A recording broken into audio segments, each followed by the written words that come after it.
Finish carpentry brings a lot of choices for estimation, so it's really important when you're doing this for real that you have the full version of the means guide. We're going to work just on a simple hollow core pre-hung Luan door. That's the basic, simplest of simple doors, what we call a builder's door. As we get up into the higher levels of finish, you might see things with a raised panel door.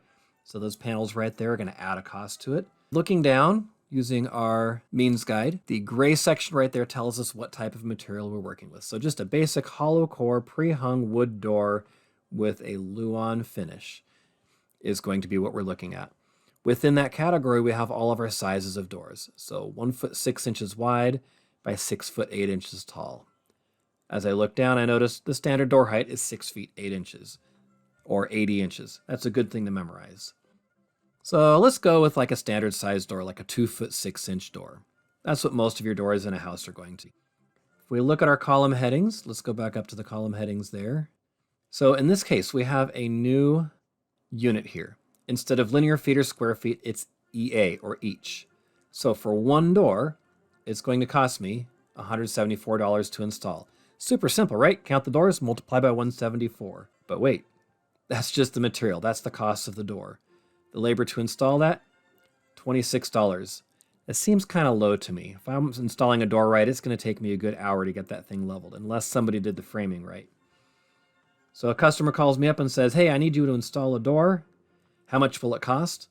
Well, with our materials and our labor, it's going to be $200. Is that true? Is that really, really true? Somebody says, I want one door. How much will it cost? Don't forget, on all of these jobs, we have a minimum job. Now, if it's a friend, yeah, I'll probably tell them $200. But generally, that's the minimum cost. If they want to install 2 doors, then yeah, we can go 200 times 2. That's just to hang the bare door. That's not counting any kind of finish. So if you're going to paint that thing, that adds a whole bunch of cost to it right there. So basically $54 in labor, that's about 2 hours to put a coat of primer and 2 coats of paint on that door. That seems about right. That checks out. Same thing on cleaning. That includes the cleanup of the site around you as well. So customer calls up and says, hey, I want a finished door. Like done. I'm not going to do any work. When you leave, I want this thing to be looking the way it's going to look forever. How much will that cost? Okay, first question is, am I taking out an old door? If I'm taking out an old door, I have to demolish it.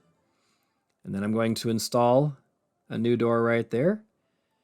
There's also a reinstall. Like if I take it out and put it right back in, we're not going to do that. We're going to take it out, put a whole new one back in. We're going to clean it, and we're going to paint it. So to figure out the cost of that, I'm going to add those 4 things together, and I'm going to get a total price. Then I'm going to compare it to this one down here. Now, in a real job, you're going to get a blueprint, and it's going to have what's called a door schedule. Okay, it's not a calendar or a timeline. In the case of blueprints, a schedule is simply a list of the type of doors and the rooms that they go with. So we're going to have the room and the door, and for the sake of speed right now, we'll just number them. In room 1, it'll get a 2 foot 6 door. And the blueprint would actually have the full specifications. So it would include all of this information right here in that box right there. So you'd have a table that would have the room, the type of door that's on it, let's say a 2 foot 4 inch door, a 16 inch door, and an 18 inch door. And there's 5 things there, aren't there? Let me put another one in here. Let's say 2 foot 6 inch. Okay, this is what happens when I'm in a hurry and I'm using a pen and not a computer. It gets messy. If I were doing this for a customer, of course, that would be nice and neatly written. So in this assignment, you're actually going to take a door schedule. You're going to look up those doors on this table here and give me the cost to install that. Okay, remember, a couple things to look for. Unit price is each. Make sure you're not combining your demolish and install and your demolish and install. Those are either one or the other. And then make sure you get a total price for the whole job. If you want to take it to the next level, you can be the general contractor and add 10%. There you go. Good luck.